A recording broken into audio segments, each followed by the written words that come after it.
challenges because the world was falling apart around us. Yet,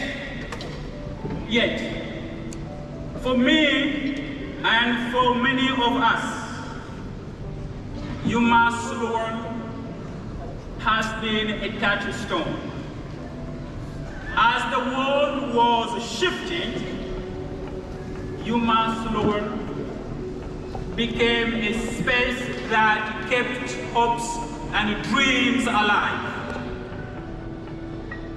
Especially for those of us who sought a higher education to help us accomplish greater things and change our life circumstances. Nelson Mandela once said, "It always seems impossible until it's done." There were moments it felt impossible. But our being here today is a vindication that it was possible. And it is done.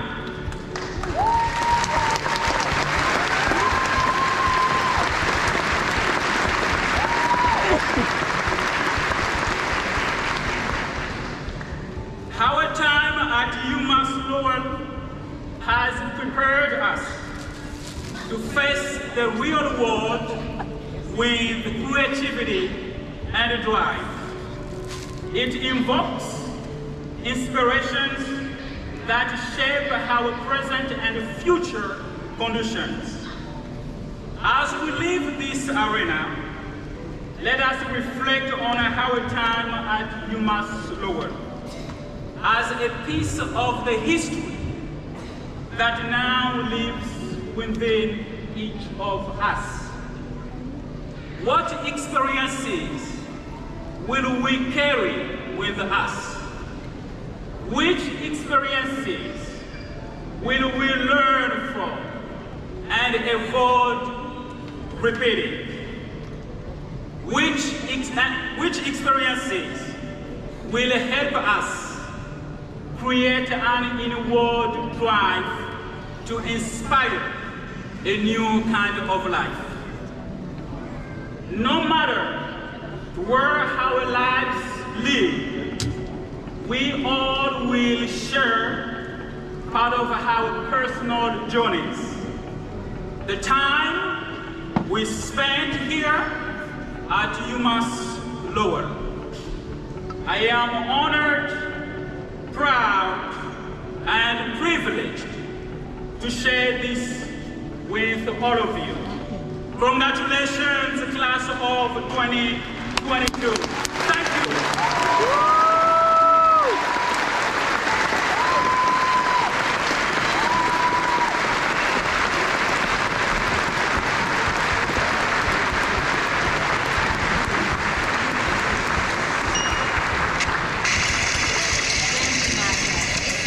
Inspiring words, and good morning, everyone. As Vice Chancellor McCafferty said, it is just a joy to welcome you, our graduates, all of our family and friends. A warm welcome also to our distinguished guests with me on the stage, including our alumni, honorary degree recipients, members of our city government and legislative delegation, and to UMass trustee Harris Jeffries, and our student trustee, Derek Osterhouse-Poole. What a joy to be back here in the summit, together, in person. We made it! We made it! And we are so proud of you, our graduates, who are gathered here today, for all that you have accomplished. We know that it has been a long and extended journey for many of you, so we're going to ask you, our class of 2022, to please stand, for all of you who can, so that we can give you the round of applause that you so deserve. Congratulations.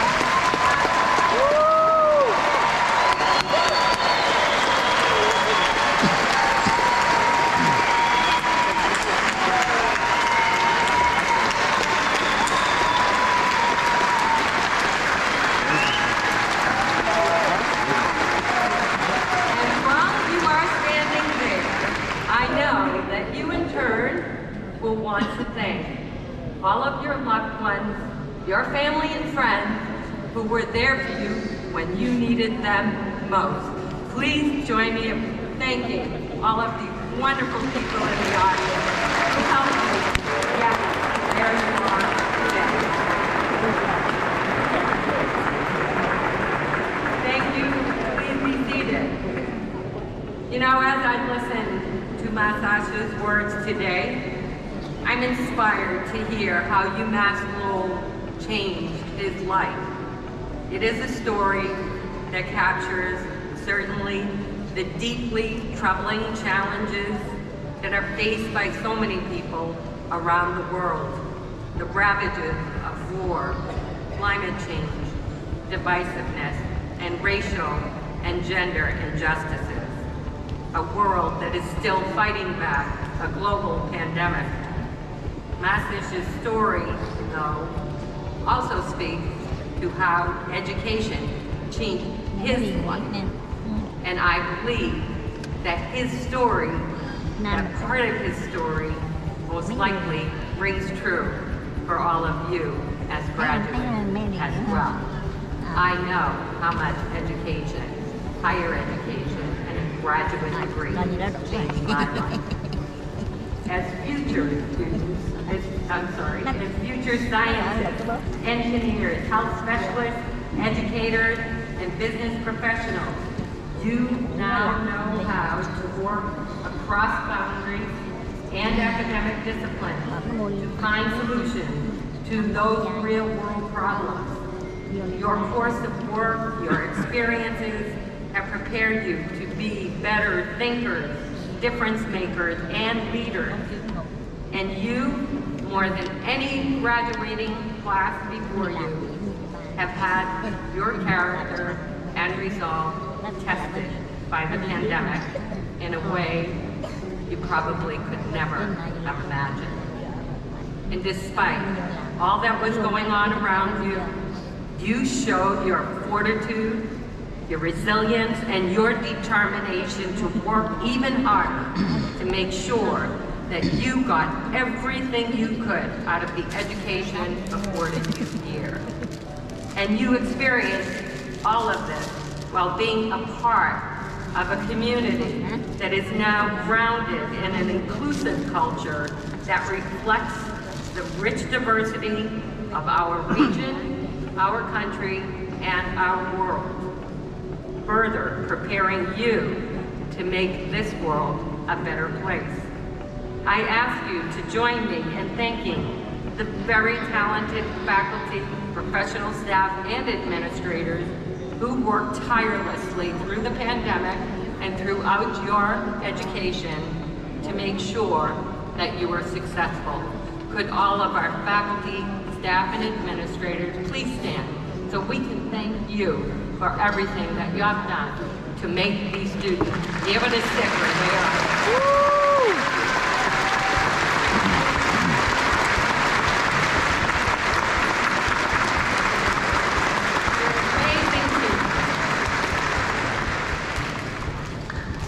As I participate in this, one of my last commencement ceremonies as Chancellor, I want you to know it has been my honor and a privilege to lead our beloved university that serves as such a beacon of light for so many. And it's my greatest wish that you, as our graduates, find a career as fulfilling as I have found at UMass Lowell. In closing, I want you to know that I believe each of you has the imagination and the creativity you need to get to where you are meant to be. All you have to do is find a way to tap it and express what is in your heart. Know that the world needs you, your hope and talent, now more than ever. You give us great hope for the future. And as you find your path to success, know that you are now part of this great Riverhawk community, one that will always be here for you, and we look forward to welcoming you back as alumni. Congratulations to all of you, to the class of 2020.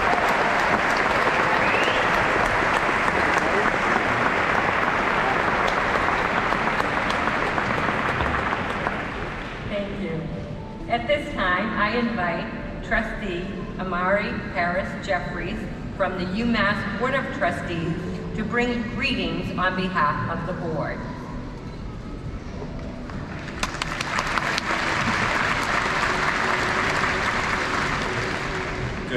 Good morning, everyone. I learned early that you have to ask what you want. So there's two things I'm going to ask you. So I'm glad that I'm going early while there's still a lot of clap energy in the room. So I'm going to ask you for 2 rounds of applause. We are in extraordinary times, and one of the things that we've learned over the past few years is honoring the importance of frontline workers. So I ask you to give a round of applause to all the frontline workers who are here today.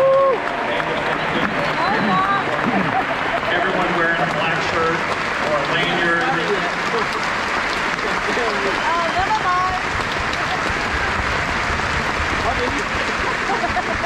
And I know we got to save some of our clap energy, so I'm asking for one more round of applause.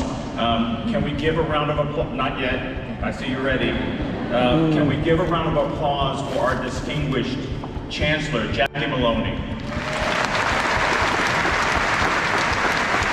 There is incredible strength and power of leading here in this moment, so I want to thank you, Jackie, on behalf of the Board of Trustees and myself. You've been an extraordinary friend and mentor, so thank you for everything you've done for this community. My name is Amari Paris Jeffries, and I'm honored to be a trustee of the University of Massachusetts System. I bring you greetings on behalf of my fellow trustees. As trustees from all walks of life, and most of us being alumni of one of the 5 UMass campuses, we are very much focused on this milestone in your life. This is because we believe very much in the transformative power of higher education. We are now looking forward with great anticipation to witness the impacts that you will have on the Commonwealth, your communities, the nation, and indeed the planet ahead. Your talents, passion, and unyielding demands for justice are needed now more than ever. You are the front lines of our future. My fellow trustees and I once sat where you are now. We know how hard you have worked to reach this goal today.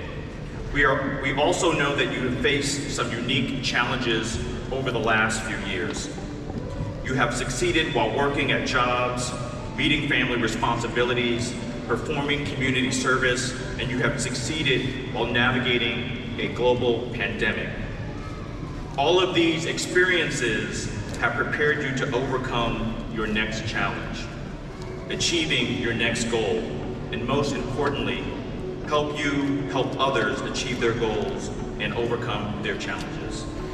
Class of 2022, congratulations and best wishes on all that you have ahead of you. Thank you so much.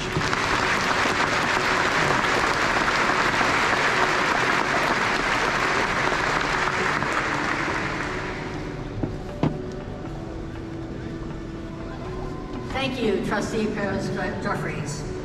Good morning, everyone. My name is Julie Chen, and I'm the Vice Chancellor for Research, Innovation, and Economic Development.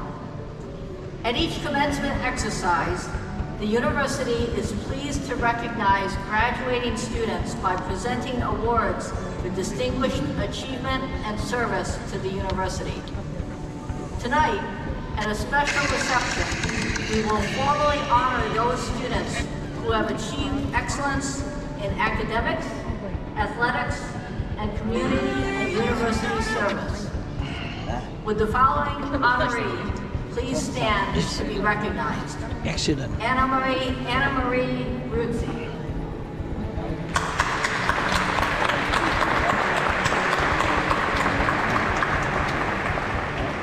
Congratulations on your outstanding achievements.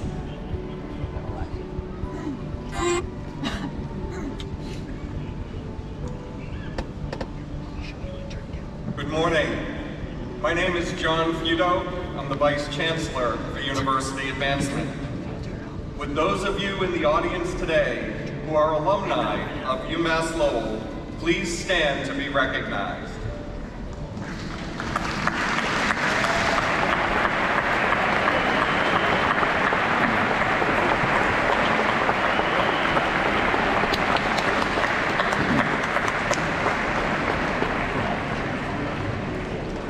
And yes, for the rest of you, it will be cinnamon. It's great to see so many family and friends here today as guests of our graduating class. As Chancellor Maloney said, UMass Lowell will always be home to our alumni. We're thrilled to have you back, and we hope all of you will continue to come back and think of UMass Lowell as your home. Thank you for being with us today.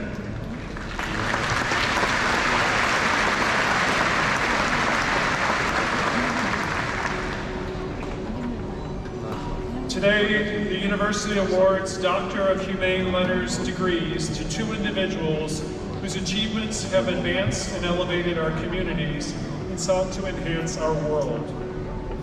In special tribute to their accomplishments, and as an expression of appreciation from the university, the Board of Trustees has voted to confer at this ceremony Doctor of Humane Letters upon the distinguished individuals presented here.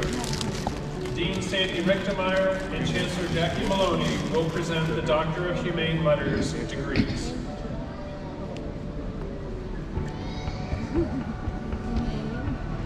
It is my honor to welcome Brian Rist and Kim Rist to receive Doctor of Humane Letters degrees.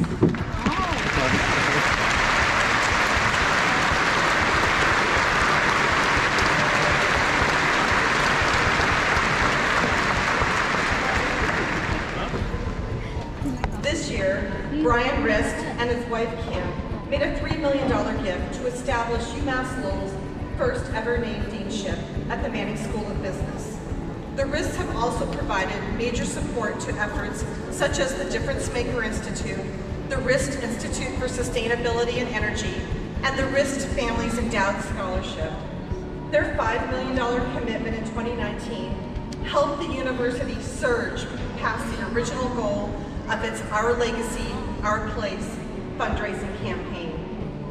Brian Rist is chairman of the Rist Family Foundation and founder of Stone Smart, the largest manufacturer and installer of hurricane protection and lifestyle products in the country. He is a Manning School of Business Advisory Board member and has served as an ambassador for Difference Maker competitions. He was recognized with the Distinguished Alumni Award in 2019. Brian earned a bachelor's degree from the University of Lowell in 1977 and an MBA from UMass Lowell in 2022. Brian Rist, for your significant and ongoing contributions, the University of Massachusetts Lowell is proud to confer upon you its highest honor, Doctor of Humane Letters, honoris causa.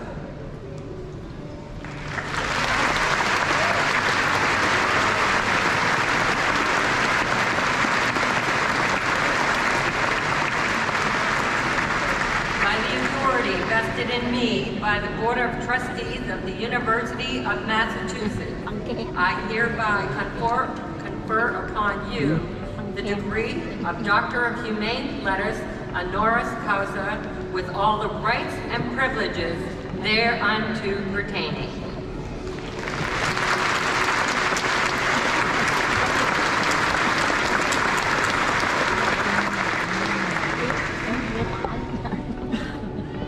Kim Rist has given generously to support UMass Lowell and is a frequent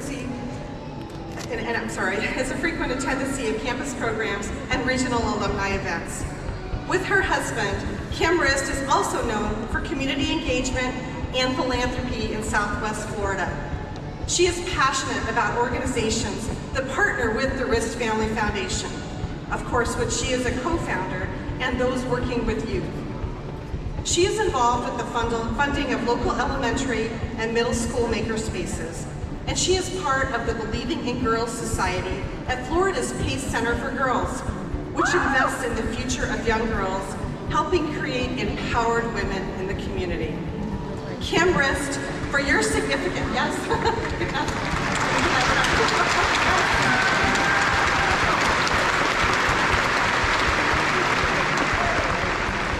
Kim Rist, for your significant and ongoing contributions, the University of Massachusetts Lowell is proud to confer upon you its highest honor, Doctor of Humane Letters, honoris causa.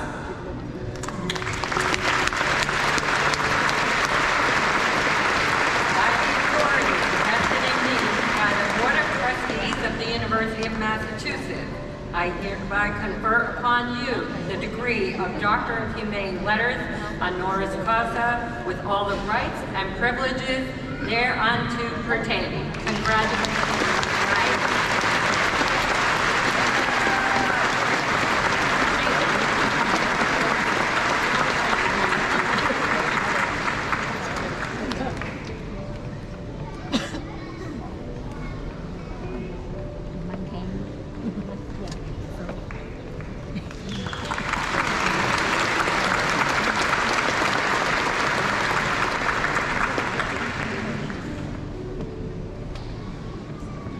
During commencement ceremonies on Saturday, UMass Lowell will also award honorary degrees to Dr. Ashish Jha, global expert on the pandemic's response and health policy; Lawrence Lin, president of Grand Dynasty Industrial Company and a member of the UMass Lowell Chancellor Advisory Council; and Cyan Proctor, commercial astronaut and professor of geology at South Mountain Community College in Phoenix, Arizona.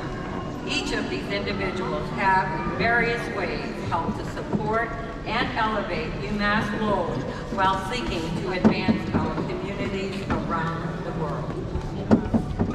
I now invite Jody White and Amy Hoey to receive the Chancellor's Medal for Public Service and Civic Engagement on behalf of Lowell General Hospital.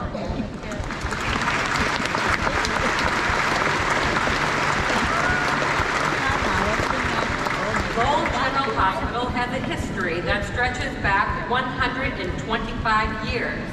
Though the city once had as many as 3 hospitals, during the past 10 years, Lowell General has been the region's primary healthcare provider, its largest employer, and an economic linchpin. Lowell General's impact was never felt more deeply than during the COVID-19 pandemic. Its staff protected the community, overcoming countless challenges to provide a safe, healing environment. When capacity stretched to a breaking point, Lowell General President and CEO Jody White and Amy Hoey, Executive Vice President and COO, worked with UMass Lowell to open a field hospital in the campus recreation center twice. Lowell General later operated a regional vaccination site that delivered more than 140,000 doses, including some given by UMass Lowell nursing students. It's where I got mine. How about that? Now, part of Tufts Medicine, Lowell General continues to ensure a bright, healthy future for Lowell, that all may know our respect and esteem for the achievements of Lowell General Hospital. We are pleased to confer upon both of you, on behalf of the hospital, the Chancellor's Medal for Public Service and Civic Engagement.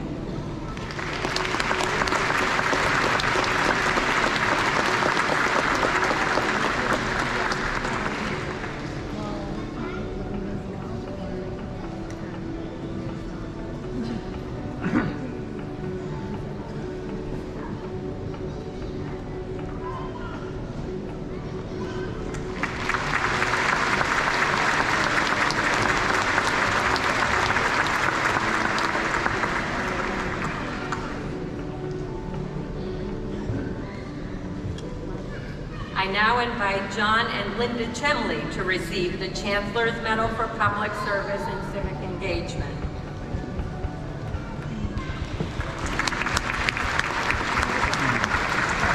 John and Linda Chemley are well known for their involvement in nonprofits throughout the Merrimack Valley and for their generous support of them and for the university.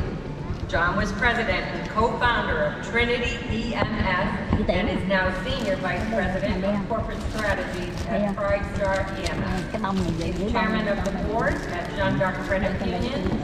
And Linda has worked in a variety of fields, from management of her family's newspaper to directing sales for the company just with.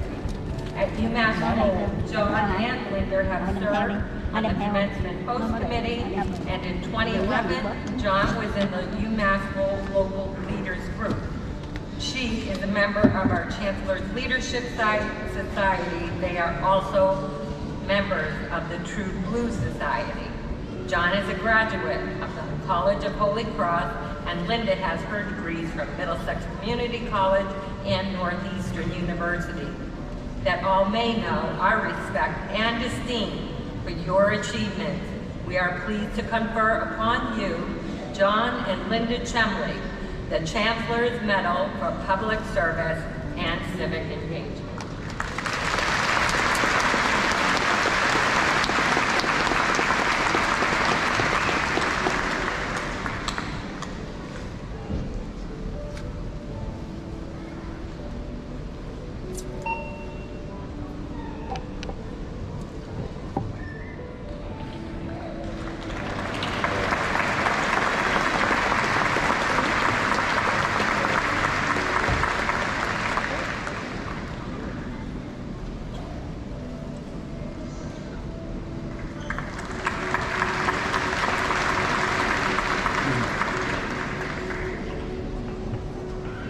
I now invite Eileen Donahue and John O'Connor to receive the Chancellor's Medal for Public Service and Civic Engagement.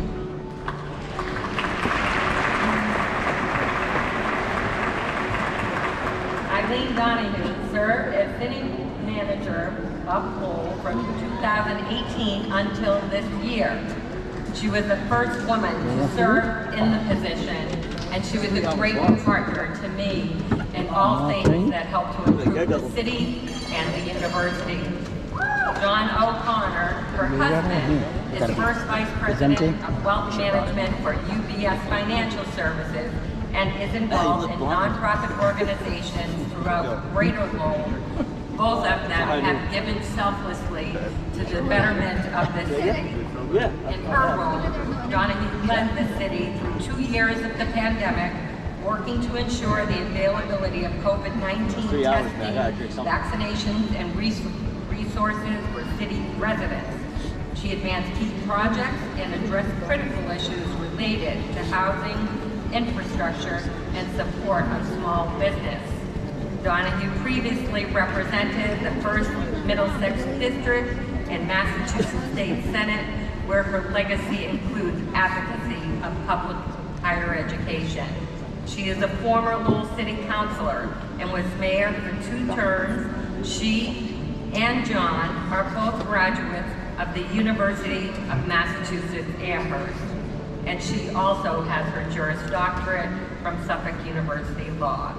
That all may know our respect and esteem for your achievements, we are pleased to confer upon you, Eileen Donahue and John O'Connor, the Chancellor's Medal for Public Service and Civic Engagement.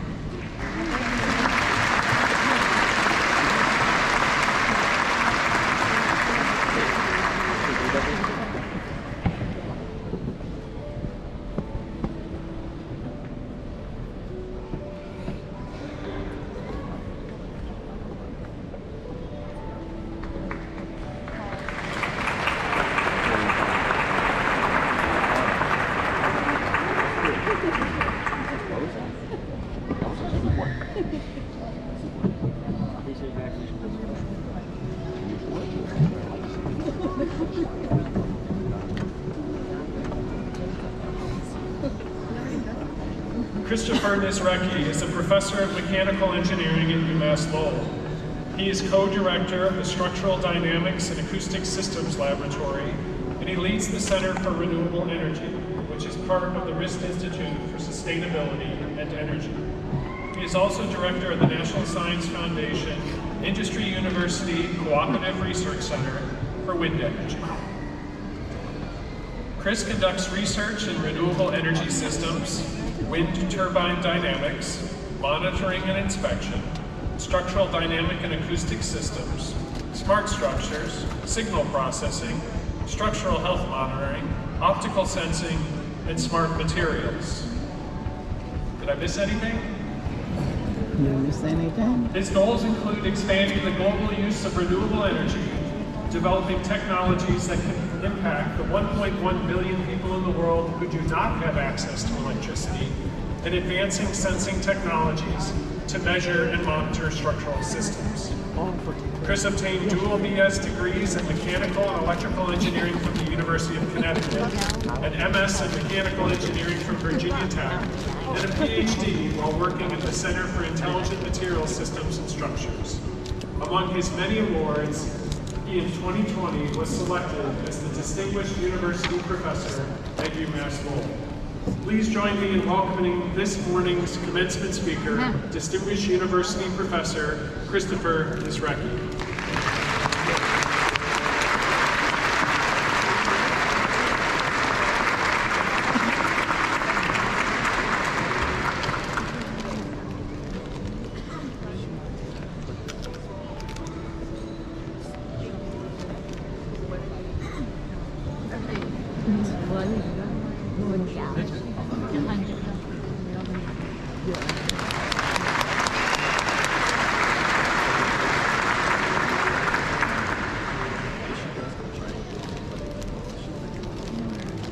Good morning, Chancellor Maloney, Provost Hartman, ladies and gentlemen.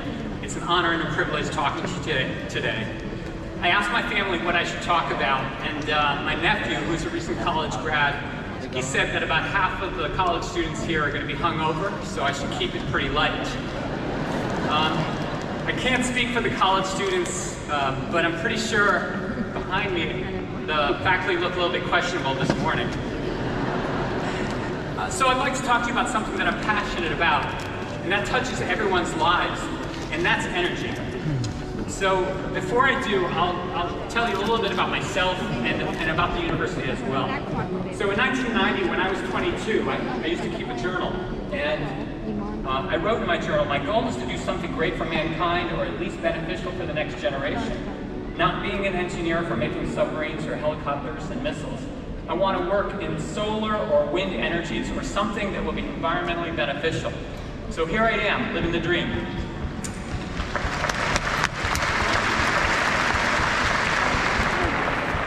All right, so a little bit about the university. This university has been the best kept secret for many years with regards to energy and sustainability, and that's about to end.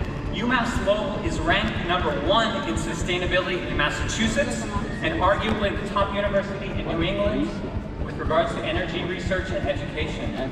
We're ranked top 10 nationally for our energy engineering program, and we lead the nation's only National Science Foundation Center for Wind Energy, which is called WindStar.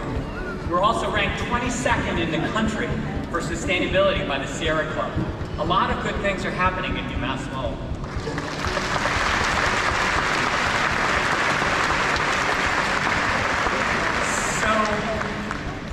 Now let me get into it, what I want to talk about. There's three things that a person needs to escape from poverty. One is food and water. The second is shelter. The third is energy. We all have cell phones and rely on data plans, and when we don't have data, it makes us all nervous. So I'd like for you to participate and humor me for just a moment. And can anyone with a birthday between July 1st and August 17th, please stand up if you're able. That includes the faculty behind us as well. So anyone between July 1st and August 17th, stand up. So look around. If the audience represents the population of the planet, everyone standing up represents all the people in the world who don't have access to electricity. Not having electricity affects your health, safety, education, happiness. Having abundant electricity and energy in this country is a gift, and we take it for granted. So thank you. Please sit down. So I'm going to give you a little history lesson. According to NOAA, the last ice age peaked about 20,000 years ago, when global temperatures were likely about 5 degrees colder than they are today. And during that time, Boston Harbor had a glacier above it that was 1,800 feet high. Okay? We're on track to have global temperatures rise as much as 3.6 degrees by the end of the century. And if the planet was 5 degrees colder when we had an ice age, it's scary to think about where we could potentially be going if we increase the temperature of the atmosphere by 4 degrees. CO2 concentrations are higher now than any time in the last 1.2 million years. and any time higher than the history of humanity. So why is CO2-induced climate change so important? Well, it results in extreme weather, heat waves, droughts, cold snaps, 100-year floods, record-scale fires. We're already seeing environmental impacts. North America has already lost more than 1 in 4 birds in the last 50 years. So 25% of the birds in North America are gone. From the Audubon Society, they quote, "The greatest threat to our birds face today is global warming." So it's not wind turbines. The oceans absorb 93% of the heat that is trapped by the greenhouse gases that humans pump into the atmosphere. About 30% of the carbon dioxide we throw into the atmosphere, it goes into our ocean, causing ocean acidification. And in recent years, we've lost more than half the planet's coral reefs, and it's estimated we'll lose another 40% in the next 30 years. Ocean acidification also impacts things like lobsters and shellfish, which are important for New England fisheries. The ocean chemistry makes it difficult for crustaceans to grow shells. Millions of people will potentially need humanitarian aid. There will be hundreds of thousands of refugees due to regional famines, droughts, conflicts over water, resources, global military conflicts. You'll pay more for gas and electricity. These are all possible, but we have a choice. And we have a choice to choose a different path. The future scenario is a choice we make, and it's not inevitable. And all of these things are the things that motivate me to work on this problem. So, the question is, how did this happen? Well, many decades ago, scientists produced convincing evidence of the dangers of tobacco smoke. But a small group of tobacco industry executives led a public marketing effort denying these dangers. Eventually, the truth came out, and we all know that smoking causes cancer and other serious health effects. In January 1989, so this is 33 years ago, a briefing was made to oil industry CEOs in a report titled "The Global Warming, the Unknowns and Unknowns." This is by Terry Afiosi, the Vice President of the American Petroleum Institute, also known as API. In it, he writes, "There is scientific consensus that the atmosphere is changing due to human activities. API must become an active participant in the scientific policy debate. We are well on our way to doing that. We must make policymakers aware of the uncertainty surrounding global warming issues." Let me fast forward 3 years now. In 1995, in Madrid, 2,500 scientists were part of an intergovernmental panel on climate change. And there were about 150 countries there. All of the countries unanimously agreed on the following. The balance of evidence suggests a discernible human influence on global climate. Let me fast forward 3 more years. In 1998, the oil industry created what's called the Global Climate Science Communication Action Plan, which is a concerted effort to install uncertainty about climate science. They created a campaign of doubt to encourage skepticism and funded campaigns of policymakers to take action against climate change policy and energy taxes. Their focus was on spreading uncertainty to deliberately confuse the scientific evidence in order to defend their economic position. So these people, they had a financial stake in maintaining the status quo and funding climate deniers. Their role was to highlight uncertainty. And this is so effective because the research in psychology shows that when faced with uncertainty, humans tend to take a wait-and-see approach. And that's why creating uncertainty is so powerful. If you want to know more about this, I encourage you to see the documentary called The Merchants of Doubt, or a recent Frontline special called The Power of Big Oil that was recently on PBS. So there's a relevant quote by the author, Upton Sinclair, in which he states, "It is difficult to get a man to understand something when his salary depends on his not understanding it." Today, the largest companies in the world are Apple, Microsoft, Amazon, Google. The largest company in the world 20 years ago was ExxonMobil. We're all guilty of being selfish, and for most people, our personal economics are a priority. We can't change things in the past, but we've got to learn from them, and we need to move forward with an open mind and critical thinking. So let's talk about energy equity for a moment. The underdeveloped countries contributed the least to climate change, and it's economically not fair to ask them to reduce emissions in the same capacity while they're developing. So do we exempt developing countries from carbon reduction? Well, one thing is certain. Disadvantaging American industry and limiting economic growth in the United States, that's not a viable political option. Parts of the world, people, animals, vegetation, they're all going to suffer enormously for economically selfish choices that were made by big oil corporations 30 to 40 years ago who knew the truth about climate change but intentionally disregarded it while misleading the public at the same time. Some companies are responsible for delaying and preventing action on climate change and funding climate denial. I would argue that the United States has a responsibility as a developed country to be a leader and share solutions with the rest of the world. The developed countries like the United States and Europe, we benefited from 2 centuries from industrial advancements by burning fossil fuels that brought us into the modern age. But ironically, the developing countries, and especially population centers near the coast, are going to suffer the most from climate change. So is there a solution? Well, it's complicated. A few years ago, I had a highly motivated student who came to my office, and he asked me to sign a petition that required the Commonwealth of Massachusetts to commit to 100% renewable energy by 2030. And although I was empathetic to his cause and I admired his determination, I couldn't sign the petition. And it's because I knew that the goal was unrealistic in that time frame. I tried to explain that we need heat in the wintertime, we need to drive our cars, and we can't just shut off fossil fuels like some people advocate for, because we are grossly dependent on them. Technology transition and public acceptance takes time.